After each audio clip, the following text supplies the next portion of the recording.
بسم الله الرحمن الرحيم. الحمد لله رب العالمين، والصلاة والسلام على سيدنا وعظيمنا وحبيب قلوبنا وشفيع نفوسنا أبي القاسم محمد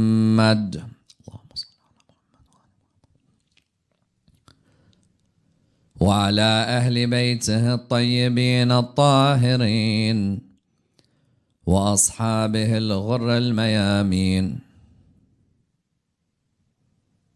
الحمد لله الذي جعلنا من المتمسكين بولاية سيدي ومولاي علي بن أبي طالب.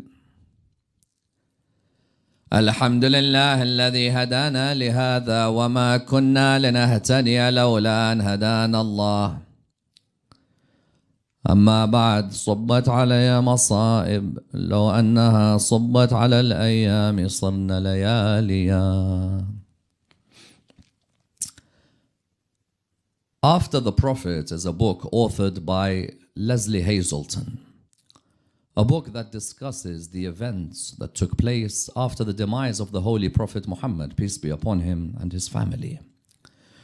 Indeed, you find that Hazelton highlights within this book a must-read for all of the viewers who are watching this lecture today. Whether you borrow the book or you order it, she highlights the importance of recognizing that the incidents that took place shortly after the death of the Holy Prophet, peace be upon him, and his family, have a major bearing on our understanding of the different factions of the religion of Islam in the world today. Indeed, you find that there are many Muslims in the world today who do not have a clue about what took place after the Prophet, peace be upon him, and his family died.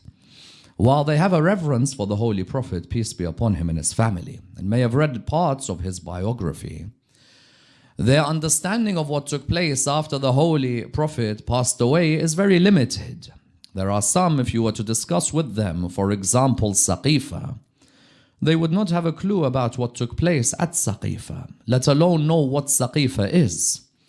If you were to discuss with them, for example, Fadak and the confiscation of the property that belonged to Fatima al-Zahra alayhi salam, there are many who have not heard about Fadak. Likewise, even in our own communities, you'll find that if you were to ask people to give you a timeline as to exactly what took place after the Prophet, peace be upon him, and his family passed away, and how within a few months his daughter Fatima alayhi salam died, many of us even have a confusion when it comes to the timeline. As in when we see in our mosques that there are sometimes 3 narrations that are discussed.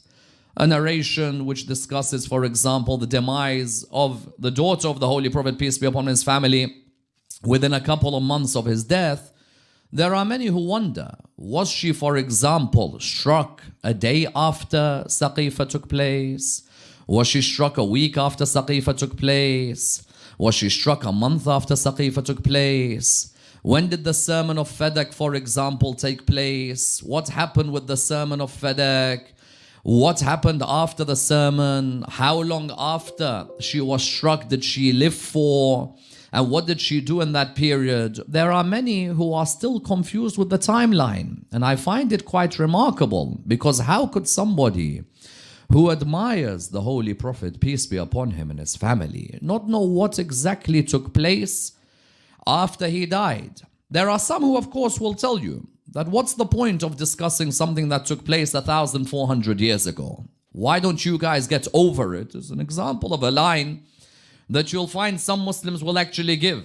that some Muslims will actually tell you that why don't you just get over it? 1,400 years ago, an incident occurred between Fatima al-Zahra alayhi salam and Abu Bakr and Umar. That incident occurred between human beings, just get over it. On the first level, then we should stop discussing the life of the likes of Adam, the likes of Noah, the likes of Ibrahim, because they lived thousands of years ago. Why is it that we still have lectures on Nabi Nuh's biography? Why do we still have discussions about the life of Nabi Ibrahim alayhi salam or the life of Nabi Lut alayhi salam?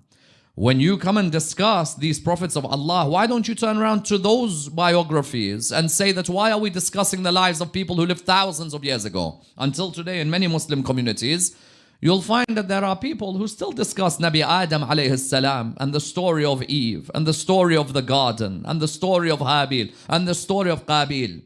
Why, when it comes to Nabi Adam alayhi salam, there aren't people who say, oh, this happened many years ago. But when it comes to the biography or the incident related to the life of Fatima al-Zahra alayhi salam, you'll find that people on the one level will say, well, this happened 1,000 years ago. What bearing does it have on our lives today? On the second level, there are certain people in the world today who were literally duped. They were given an impression that when the Prophet passed away, Abu Bakr becomes the first Khalifa, and then Umar, then Uthman, then Ali. And there aren't many difficulties to discuss. There's no need to discuss them. Whatever happened, happened. Why? Why are you scared to discuss history? Be open and discuss. Discuss the punch-up that happened at Saqifa. Be open about the punch-up that took place.